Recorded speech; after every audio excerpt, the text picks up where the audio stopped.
Hello Aquarius, Sun, Moon, Rising, and Venus signs. Kamusta kayo? Sana po ay nasa mabuti kayong kalagayan.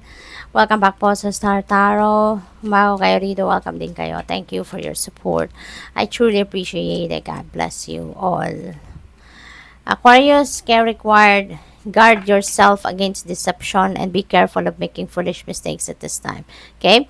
So, guard yourself. Okay? Dahil, mag-ingat kayo sa mga nakakausap ninyo. Mag-ingat kayo sa pagtitiwala no, sa mga tao na nasa paligid ninyo. Okay?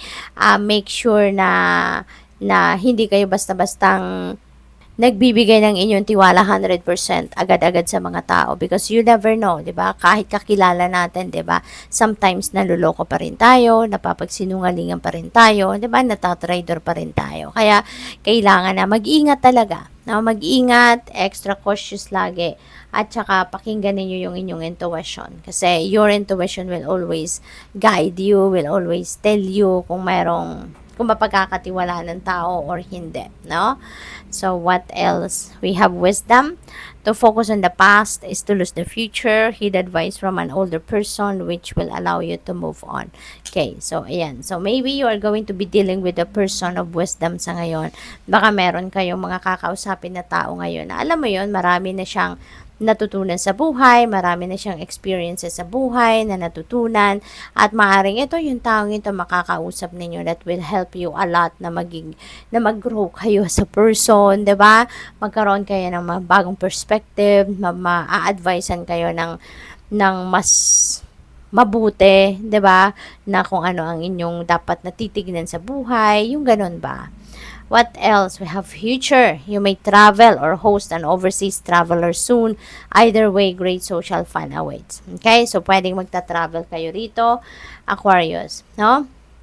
Baka yung travel na to could be international travel, no? Pwedeng kayo yung pupunta sa ibang bansa, magta-travel, or baka kayo yung mag-host ng traveler na to, no? Baka kayo ang papasyalan ng kung sino man, kaibigan ninyo, or kamag-anak ninyo ito, baka kayo yung dadalawin dito, no? So, pwedeng ganon.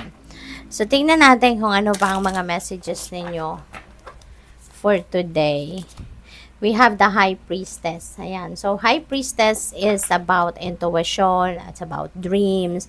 So, mainly, guidance. Divine guidance ito para sa'yo. No? Inaanyayahan kayo ng spirit dito na makinig kayo sa kanyang gabay, no? Na dinadaan niya through intuition, through your panaginip, through your inner wisdom, yung mga ganon. Kaya pay attention kayo doon sa mga subtleties na natatanggap ninyo kasi ginagabayan kayo ng Divine Universe. Okay?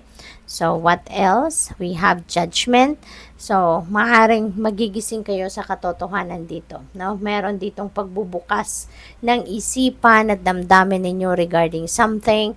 Pwedeng meron ditong truth na lalabas at maaaring yun ang magbubukas ng isip ninyo. Baka ito yung magpaparealize sa inyo about things, 'di ba?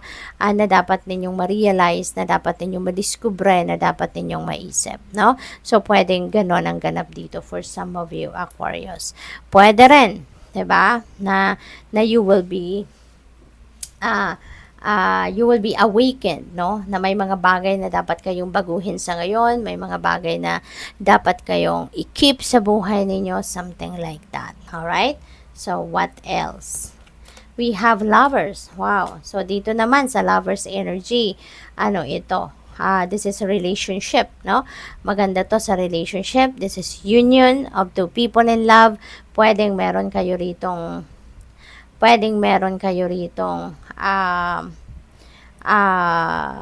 papasukin na bagong relationship, no? Baka kayo ay single pa, may nanliligaw, pwedeng ganon. Or baka makikilala nyo pala ngayon yung mga bagong manliligaw. Or baka nandun na kayo sa point na may jowa na kayo at baka ngayon pag-uusapan na ninyo yung pag-aasawa, pagsasama, pag-aanak, no? Yung mga ganon ba? So, this is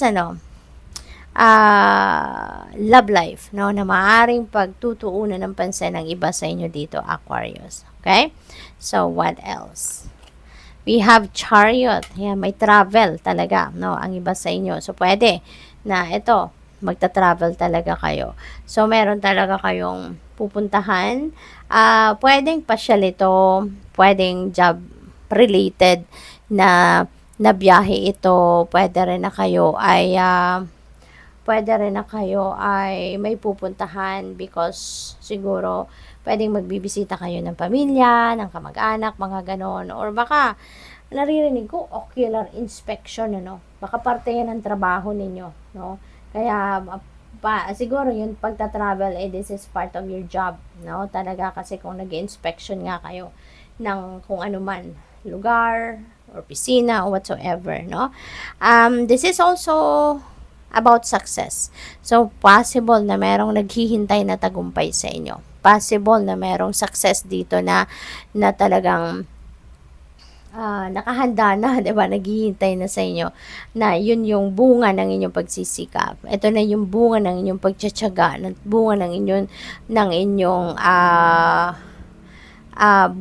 inyong paghihirap, 'di ba? Yung ganon. So, lahat ng effort niyo, maybe ito na yon, papasok na yung inyong tagumpay. And you are heading towards progress, you're heading towards pag-asenso, you're heading towards pagle-level up, no, ng kung ano man ang inyong mga gagawin pa or mga balak ninyong gawin. Kaya napakaganda. Good luck sa iyo. Thank you for watching. Love and light. Namaste.